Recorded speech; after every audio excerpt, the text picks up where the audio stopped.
저를 따라해 보시죠. 주의 영이 계신 곳에 자유함이 있습니다.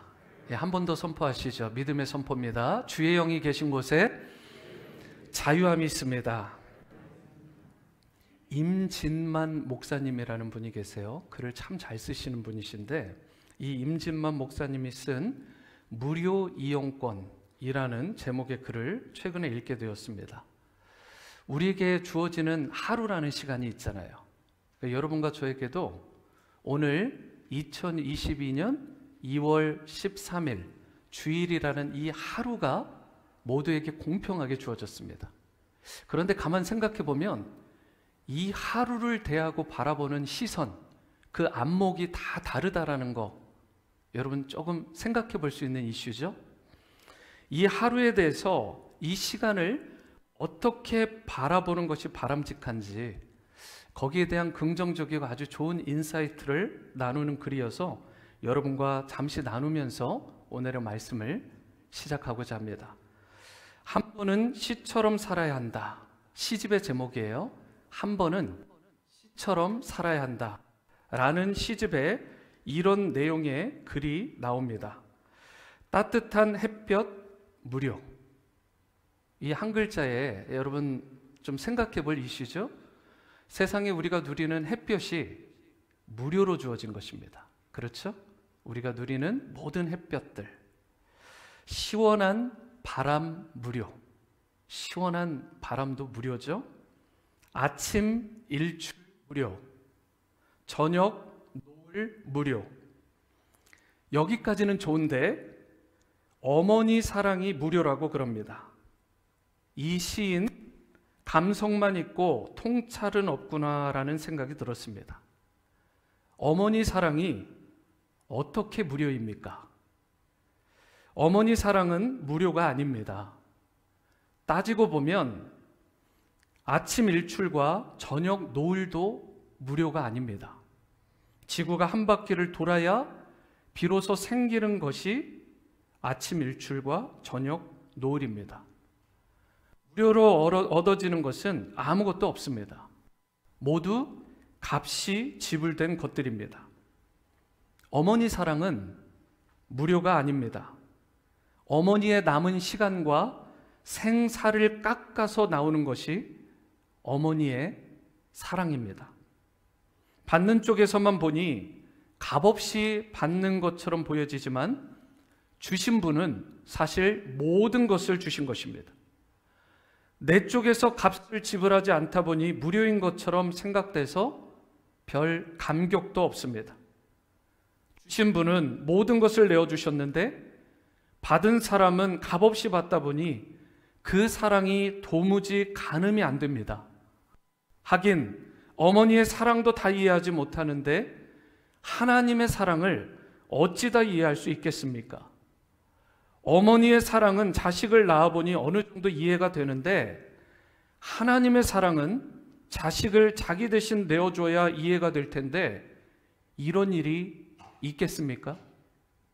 아마 죽을 때까지 그 사랑을 이해하지 못하고 죽지 않을까 싶습니다. 오늘도 나는 무료 이용권을 끊고 하루를 입장합니다. 염치도 없이. 이 마지막 문장에 특별히 저에게 많이 울림이 있더라고요. 오늘도 나는 무료 이용권을 끊고 하루를 입장한 거죠. 여러분과 저 중에 어떤 대가를 지불하고 돈을 지불하고 이 하루라는 소중한 날을 선물로 받은 분이 있나요? 여러분, 그래서 시인은 하나님한테 감사하지도 않고 감격함도 없이 이 하루를 받은 것에 대해서 염치가 없는 우리의 삶을 돌아보게 하는 그러한 글을 적게 된 것입니다. 오늘 여러분과 저에게도 하루라는 시간이 주어졌습니다. 여러분들은 이 하루를 받았을 때 오늘 아침에 눈을 뜨면서도 이 하루에 대해서 어떤 마음으로 그 하루를 대하시고 바라보셨나요? 이 하루에 대해서 우리가 이 글의 내용처럼 어떻게 바라보고 또 감사하느냐에 따라서 하루를 통해서 맺게 되는 그 열매도 달라지게 되고 하루를 더 가치 있고 소중하게 쓰는 그런 인생이 될 수 있게 되는 것입니다. 무엇보다 우리가 하루를 바라볼 때 하나님께 진정 감사하는 마음을 회복할 수 있었으면 좋겠습니다. 나에게 주어진 이 하루는 값없이 주어진 게 아닙니다. 하나님께서 모든 것을 쏟으시고 우리를 사랑하시사 우리에게 주신 것입니다. 무료로 주어진 이것이지만 우리는 이 값진 하루를 인하여 하나님께 감사하고 찬양하고 영광 돌리는 인생이 되어야 될 줄 믿습니다. 여러분과 저를 포함한 누구에게나 저마다의 마음의 창, 이 마음의 안경과 같은 사물과 사건과 세상을 바라보는 그러한 윈도우가 있습니다. 창문이 있는 거죠. 그런데 여러분 생각해 봤을 때 이 마음의 창문이, 이 윈도우가 깨끗하다라고 생각해 보세요. 깨끗하면 어떻게 될까요? 밖을 있는 그대로 우리가 왜곡하지 않고 깨끗하게 보겠죠. 그리고 정직하게 볼 것입니다. 그런데 이 윈도우에 더러운 것들이 잔뜩 끼어 있고 이 창문이 산산조각 나가지고 금이 막 가 있고, 그렇게 되면 밖을 내다볼 때 어떻게 될까요? 굴절이 일어나고 왜곡이 일어나겠죠. 세상의 사물도 그렇고 사건도 그렇고 사람을 대할 때도 내 마음의 창이 이와 같이 깨어지게 되면 다른 사람을 왜곡해서 보게 되고 신뢰하지 못하게 되고, 사람을 신뢰하지 못할 뿐더러요, 이 마음의 창이 왜곡되고 깨어지게 되면, 그리고 더러워지게 되면 결국은 그 창문으로 말미암아 하나님도 믿지 못하게 되고, 또한 예수님이 어떤 분이신지, 그분이 나를 위해서 구원자로 주님으로 임해 주신 이 사실에 대해서도 내가 믿지 못하고 영접하지 못하게 되는 것입니다. 결국은 이 모든 것의 근원은 내 마음의 창의 상태에 달려 있다라고 말씀할 수 있는 것입니다. 내 마음 가운데 신앙의 찌꺼기들, 잘못된 그런 불신의 수건들이 잔뜩 덮여져 있고 불신의 벽들이 쌓여져 있게 되면 결국은 세상을 바르게 받아들이지 못하고 우리가 왜곡해서 볼 수밖에 없다라는 사실. 우리가 그렇기 때문에 이처럼 마음을 덮고 있는 잘못된 수건들, 마음의 그 가운데 쌓여 있는 불신의 장벽들을 우리가 허물고 그러한 심각한 상황들 가운데 빠지지 않도록 하는 것이 필요한데, 우리가 어떻게 할 때 우리를 덮고 있는 수건, 우리를 가로막는 마음의 벽을 제거하고 주님께서 예비해 두신 참된 자유와 기쁨을 풍성히 누리며 살아갈 수 있을까? 오늘 말씀을 통해 이 부분을 나눠볼 수 있기를 원합니다. 첫 번째로 우리가 마음의 수건, 불신의 벽을 제거하고 주님이 주시는 참 자유와 기쁨을 누리려면 먼저는 주님께로 돌아가야 됩니다. 주님께로 돌아가야 된다. 주님께로 돌아갈 때 비로소 마음의 수건, 또한 불신의 벽들, 그런 신앙의 찌꺼기들이 제거될 수 있다는 것입니다. 그냥 있는 상태에서는 마음의 찌꺼기들과 우리를 덮고 있는, 마음을 가리고 있는 그 수건들이 제거되지 않는다라는 뜻이죠. 예를 들어 우리의 마음 가운데 상처들도 있고 죄책감도 있고 여러 가지 가만히 이러한 내용들을 내버려 두게 되면 그것이 사라질까? 아니죠. 어떤 분은 세월이 약이라고 하기도 하지만 마음속에 깊이 새겨진 죄의 상처, 죄책감의 아픔은 지난다고, 시간이 지난다고 저절로 사라지는 것이 아닙니다. 그렇기 때문에 우리는 먼저 예수님께로 돌아가야 돼요. 그래야 마음을 덮고 있는 불신의 수건과 상처와 수치와 죄의 수건들이 벗겨지게 되는 것입니다. 13절에서 14절 말씀을 보세요. 우리는 모세가 이스라엘 자손들에게 장차 없어질 것의 결국을 주목하지 못하게 하려고 수건을 그 얼굴에 쓴 것 같이 아니하노라. 그러나 그들의 마음이 완고하여 오늘까지도 구약을 읽을 때에 그 수건이 벗겨지지 아니하고 있으니 그 수건은 그리스도 안에서 없어질 것이라. 여러분, 이게 한 번 읽고 이해되어지는 문장이 아니죠. 이 말씀의 내용이 사실은 깊이 있게 봐야 될 내용이에요. 여기에 보시면 곧 구약, 이 율법을 읽을 때에 그 수건이 벗겨지지 않았다. 미처 이 수건이 덮어져 있는 것이 제거되지 않았다라고 말을 한 후에 14절의 가장 끝부분을 보시면 뭐라고 말씀하고 있죠? 그 수건은 그리스도 안에서 없어질 것이다 라고 말하고 있어요. 당시 유대인의 마음을 덮고 있던 율법의 수건, 정죄의 수건들이 있었는데, 그러한 율법의 수건, 정죄의 수건, 그 찢기들이 예수님이 오시게 되면 사라지게 된다는 것입니다. 본문에 대한 설명이 좀 더 필요한데요, 모세가 시내산에서 어떻게 하죠? 율법을 받고 십계명 돌판을 가지고 내려옵니다. 그때 그의 얼굴 가운데 엄청난 광채가 임하게 되죠. 그 광채가 임했을 때 사람들이, 아론과 이스라엘 백성들이 그것을 감히 보지 못할 정도의 퀄리티였다라고 이야기를 해요. 그런데 오늘 본문에서는 뭐라고 얘기하냐면, 모세가 내려오게 되는데 자신을 싸고 있던, 자신을 덮고 있던 이 광채가 다른 사람들에게 봤을 때 점점점 사라지는 것을 가리기 위해서 그가 수건을 썼다라고 말하고 있어요. 그러니까 두 가지죠. 하나는 그 수건이 다른 사람들에게 너무 눈이 부시니까 그걸 가리기 위한 목적으로 우리가 알고들 있는데, 다른 것은 모세가 봤을 때 가만 보니까 광채가 점점 사라지는 것을 사람들로 하여금 느끼지 못하게 하기 위해서 수건을 가린 것도 있다라고 말하고 있어요.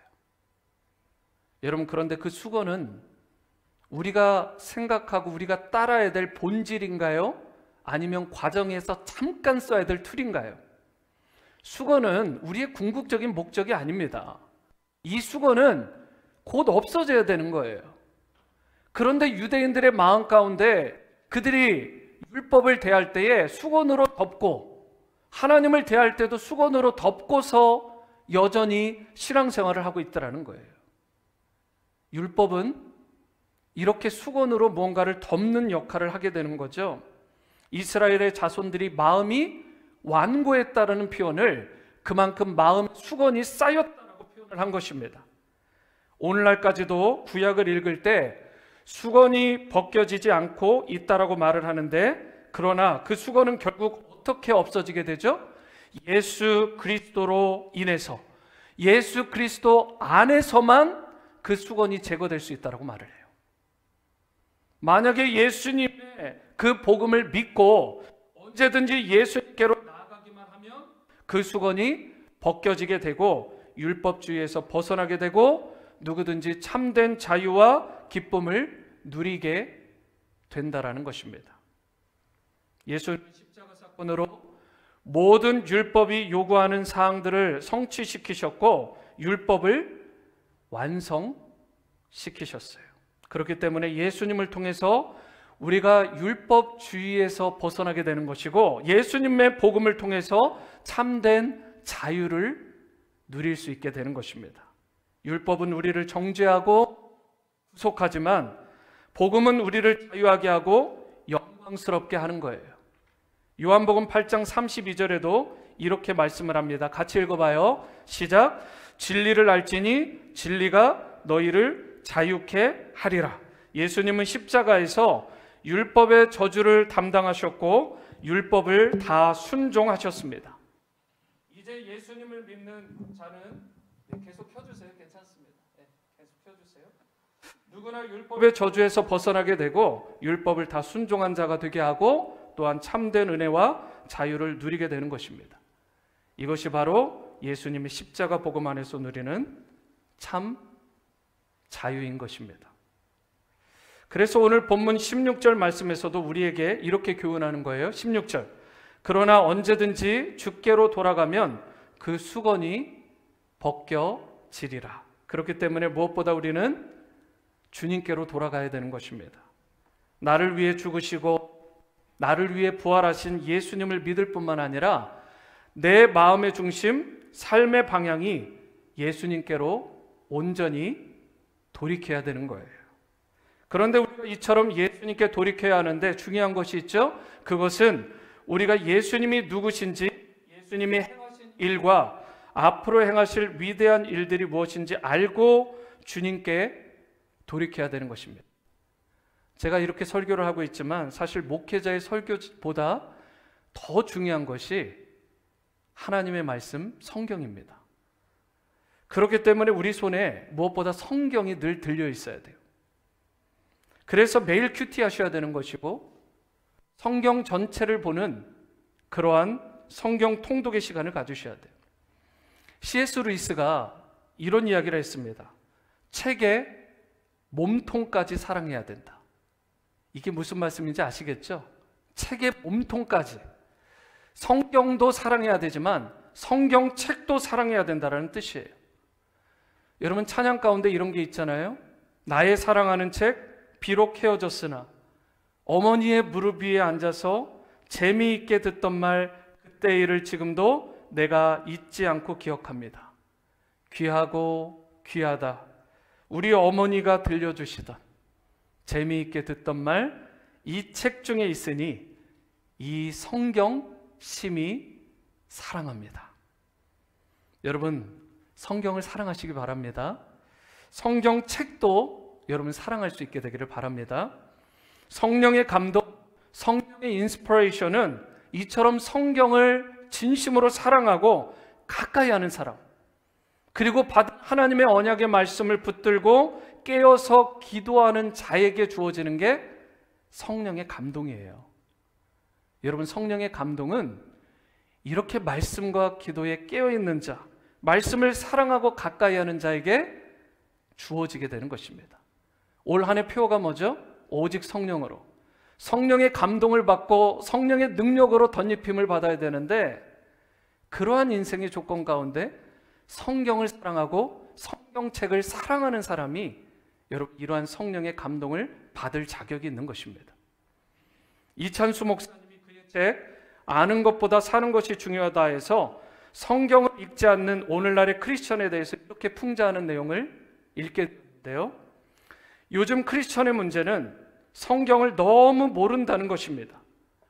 당연히 예수님이 누구신지 잘 알지 못합니다. 예수님을 그렇게 사랑한다라고 고백하는데 예수님이 누구신지 질문을 하게 되면 성도님들이 당황해합니다. 사실은 예수님이 누구신지 잘 알지 못하는 것입니다.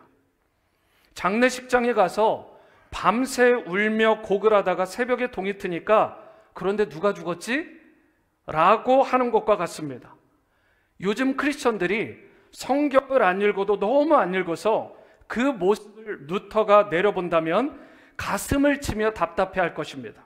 내가 이러자고 목숨을 걸고 종교개혁을 했나? 라면서. 여러분 이제 우리가 성경을 통해 예수님이 누구신지 바르게 알아야 되고요. 제대로 우리가 믿을 수 있어야 됩니다. 그리고 혹 여러분 가운데 마음에 어떤 죄책감이 있다거나 상처가 있는 분, 고통이 쌓여져 있을 때 결코 주저하지 마시고요. 여러분 주님께로 달려갈 수 있게 되기를 바랍니다. 십자가 앞에서 내 자신의 죄를 고백하고요. 솔직하게 털어놓고 또 정죄감도 털어놓으시고 보혈의 핏부림의 은혜를 여러분과 제가 누리게 되면 여러분을 누리고 있던 그 모든 죄악들 그리고 상처와 근심과 절망의 수건들이 그때 사라지게 되는 것입니다. 저는 오늘 이러한 은혜가 복음으로 치유되고 주님께 나아갔을 때 받는 이 은혜로 회복되는 여러분들의 그러한 회복의 역사가 있게 되기를 주님의 이름으로 축원합니다. 두 번째자 마지막은 우리가 마음의 수건을 제거하고 주님이 주시는 참 자유와 기쁨을 누리려면 저를 따라해 보시죠. 주의 영이 임하셔야 합니다. 여러분 주님의 영이 임하셔야 돼요. 17절 말씀을 보세요. 주는 영이시니 주의 영이 계신 곳에는 자유가 있느니라. 함께 읽어볼까요? 시작. 주는 영이시니 주의 영이 계신 곳에는 자유가 있느니라. 여러분 믿으십니까? 여러분 참된 자유와 회복은 주님의 영, 성령이 임재하시는 곳에만 주어지는 것입니다. 여러분 주님의 영, 성령께서 임하셔야 돼요. 오늘 이 성경에 주님의 영이 임하시는 곳에 참된 자유가 임한다라고 말씀을 하고 있는데 영어 성경을 보세요. 뭐라고 돼 있죠? now라는 단어가 앞에 들어가 있어요. 한어 성경에는요, 안 들어가 있습니다. 그래서 성경을 보시면 now, 지금, 이제는 the Lord is the Spirit, 주님께서 성령, 그 영이 되신다라고 말하고 있어요. 지금 이 시대를 성령 시대라고 말하죠. The Lord는 예수님이십니다. 우리 주 예수님께서 the Spirit, 그 영, 곧 성령이 되신다. 지금은 성령이 되시고 계시다.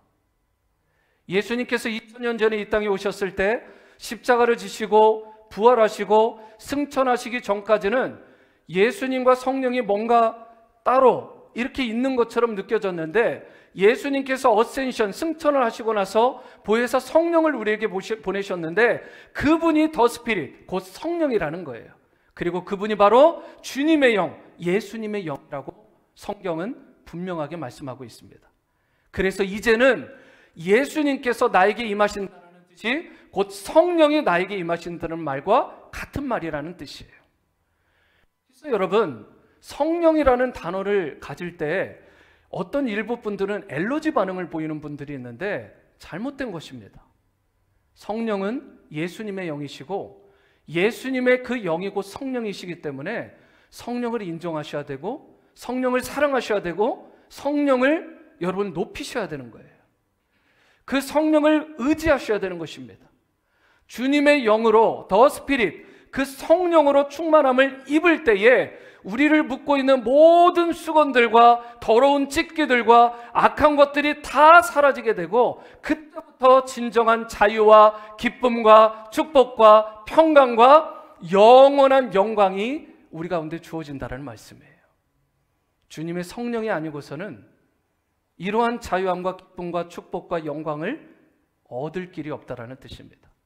그래서 오늘 이 시간에 다른 무엇보다도 성령 받기를, 더 스피릿, 그 주 예수의 성령 받기를 간절히 구하셔야 되는 거예요. 여러분, 성령님이 계신 곳에 자유함이 있다고요. 성령이 임하셔야 참된 자유가 주어지는 거예요.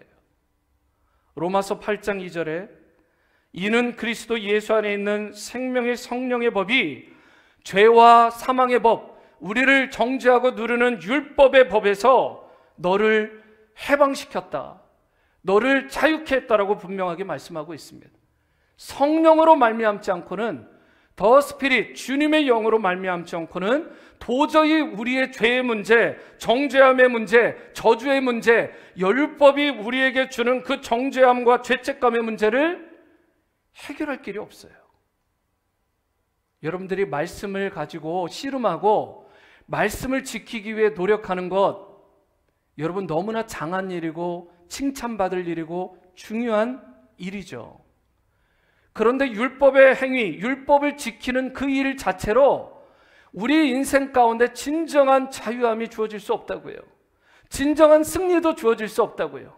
오직 복음, 오직 성령, 바로 주님께서 주시는 그 성령의 복음의 능력이 여러분과 저에게 주어질 때 비로소 우리가 진정한 자유자와 승리자가 되게 되는 거예요. 여러분, 그렇기 때문에 나의 힘, 나의 능력, 이 표에도 내 힘으로 안 돼요. 내 능력으로 안 된다. 오직 성령으로. 여러분, 이 일이 가능한 것입니다. 주님의 성령께서 임하실 때 이 모든 일들이 해결되는 것입니다. 이런 의미에서 성령이 우리를 자유케 하시고 회복케 하시고 승리케 하신다라는 사실. 그러므로 우리가 진정 마음을 두르고 있는 수건을 벗어내고 그 무거운 찌꺼기들과 장벽들을 벗어내고 참된 자유와 기쁨을 누리는 인생이 되기 위해서 주님의 성령을 초청하시고 늘 성령으로 충만함을 입으셔야 되는 것입니다. 성령께서 내 안에 강력하게 임하여 주시고 나를 주장하실 때 비로소 참된 자유자가 되고 복된 인생이 되게 되는 것입니다. 요즘 큐티 하시는 누가복음 있으시죠? 여러분 정말 부탁드리고 당부드립니다. 매일 큐티 하세요. 여러분 밥 하루에 3끼 꼬박꼬박 드시잖아요, 우리가. 저도 잘 먹거든요. 그런데 여러분 하루에 한 번 갖는 하나님의 말씀을 먹는 큐티 시간을 갖지 않는다. 이건 정말 심각한 것입니다. 큐티하셔야 돼요. 우리 교회는 큐티하는 교회입니다. 우리 오늘이 성도라면 우리 온라인으로 오시는 분들도 마찬가지고 하루에 말씀으로 시작하시고 말씀으로 마무리를 하셔야 돼요. 하나님의 말씀으로. 그런데 그 큐티 본문 중에 누가복음 11장이 있었습니다. 한 말 못하게 하는 귀신 들린 자가 예수님 덕분에 귀신이 떠나가고 치유함을 받게 되는 아주 축복된 스토리가 거기에 실려 있죠. 그런데 여러분 11장에 뭐라고 말씀하고 있죠? 말 못하게 하는 귀신이라고 분명하게 얘기하고 있어요.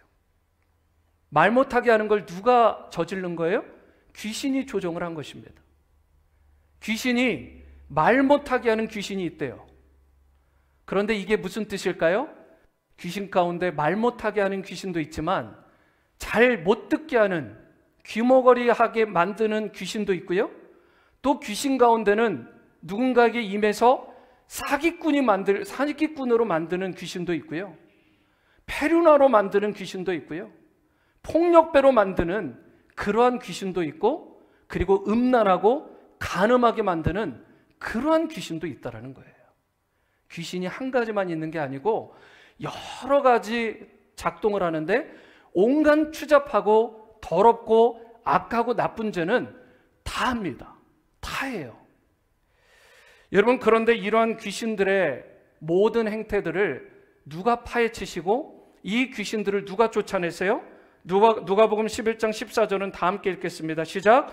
예수께서 한 말 못하게 하는 귀신을 쫓아내시니 귀신이 나가매 말 못하는 사람이 말하는지라 무리들이 놀랍게 여겼으나. 귀신을 누가 쫓아내십니까? 예수님이 쫓아내십니다. 귀신은 내 능력, 내 힘으로 어찌할 수 없는 영역이에요. 여러분, 그런데 아직도 내 머리로, 내 경험으로, 심지어 내 노력으로 뭔가 영적인 전쟁을 치르려고 하고 겁없이 달려가는 인생. 여러분, 예수님께서 임하셔야, 더 스피릿, 그 주님의 영이 임하셔야 말 못하던 사람이 말을 하게 되고, 귀 먹은 자가 귀가 열리게 되고, 사기꾼, 폭력배, 간음죄를 범하던 인생이 더 이상 그런 악한 일을 하지 않고 거룩하고 깨끗한 인생으로, 정결한 영으로 변화되게 되는 거예요. 우리의 악한 습관들, 내 힘으로 어찌할 수 있는 게 아닙니다. 더 스피릿, 주님의 영이 임하실 때, 주님이 임하실 때의 일이 가능한 거예요. 요즘에 코로나로 인해서 더 심해졌다고 말들 합니다. 정신과, 상담과 뭐 할 것 없이 소위 지금 호황이라고 그래요. 왜 그럴까요? 수많은 사람들이 우울증, 노이로제 이런 같은 증세로 너무나 신음하고 고통받고 있어요. 물론 이런 정신적 질환들이 다 귀신 때문이다 이렇게 말하는 것은 좀 어렵지만, 우울해지고 자살하고 싶어지는 그런 비관적인 배후, 그 뒷배경 가운데는 사탄이 역사하고 있다는 것쯤은 우리가 볼 수 있어야 돼요. 여러분, 어떻게 한 사람이 자신의 소중한 생명을 끊는데 그 배후에 사탄이 조종하지 않겠어요? 여러분, 이런 못되고 악한 짓을 지금도 사탄이 하고 있다고요. 배후에 귀신이 있는 거예요. 사탄이 배후가 되어서 한 인생을 올가매고 옴짝달싹 못하게 하는 것입니다. 그런데 그때는 어떻게 해야 돼요? 성령에 힘입어 주 예수 그리스도의 이름의 권세로, 그분의 보혈의 능력으로 쫓아내야 되는 거예요. 내 힘, 내 능력으로 안 된다고요. 내 지식, 내 경험, 심지어 내 노력과 열심으로 되는 게 아닙니다. 오직 성령으로, 오직 주 예수 그리스도의 권세로 악한 영을 우리 가정에서, 자녀에게서, 나의 인생에서, 우리 공동체에서, 이 세상에서 쫓아내고 결박할 수 있는 거예요. 오직 예수님만이, 주님의 성령만이 우리 인생의 진정한 문제 해결자가 되심을 믿으시기 바랍니다. 요한복음 1장에 보면 예수님이 참빛이라고 말씀을 합니다. 이 참빛이란 뜻이 무슨 뜻이죠? 여러분, 빛이 임하게 되면, 오늘 아침에 그런 일이 일어났죠? 매일 일어납니다. 아침에 동이 트고 빛이 임하게 되면 어떻게 돼요? 밤새 어두웠던 그 어둠이 순식간에 사라져요. 밖을 보세요. 지금 어둠이 있는지. 빛이 임하면 어둠이 떠나가요. 이와 마찬가지로 참 빛 되신 예수님께서 우리의 심령 가운데 임하시기만 하면, 여러분의 가정 가운데 임하고 여러분들의 자녀 가운데 임하고 배우자 가운데 임하면 여러분 어두운 것들이 다 떠나가는 것입니다. 이 참빛 되신 예수님께서 임하실 때 악한 영의 권세가 더 이상 힘을 쓰지 못하는 거예요.